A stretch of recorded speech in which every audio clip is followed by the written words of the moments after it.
কথায় বলে না, কোটি টাকার অভিজ্ঞতা।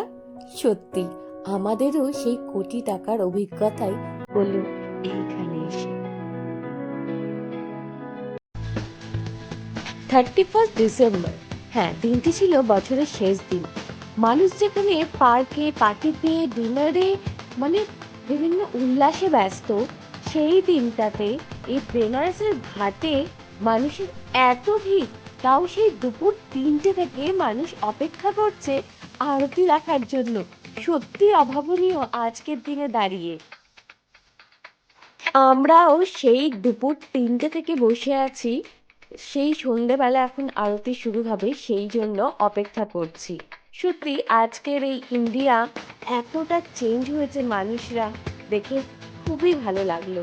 মানে এবছরে লক্ষাধিক মানুষ, জাস্ট লক্ষাধিক মানুষ।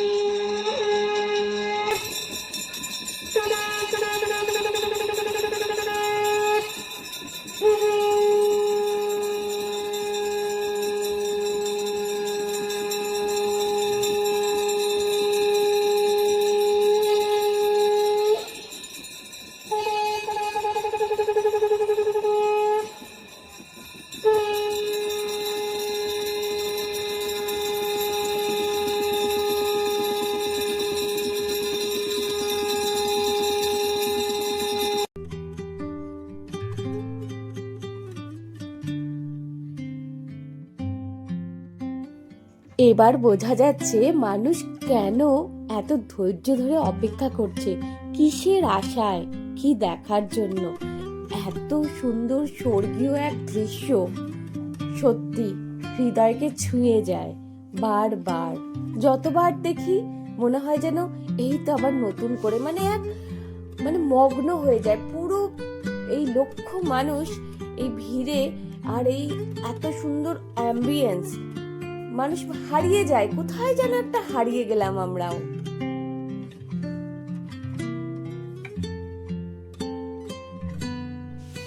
তাহলে মানুষ কি আর 31st নাইট পার্টি করছে না, গোয়া যাচ্ছে না বা সিমলা যাচ্ছে না? এখন সবাই কি স্পিরিচুয়াল হয়ে যাচ্ছে, আধ্যাত্মিক হয়ে যাচ্ছে?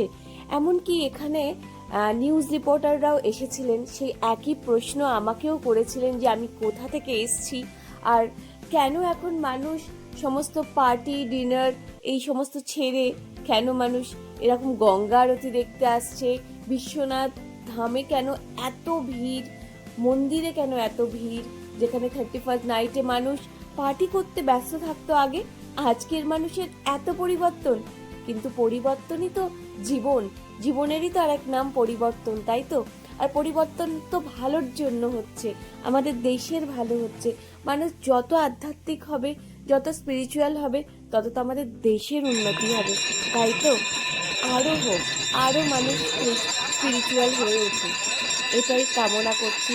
2026-এর মানুষ আরো ভগবানের কাছে পৌঁছে যাবে। হরে হরে মহাদেব।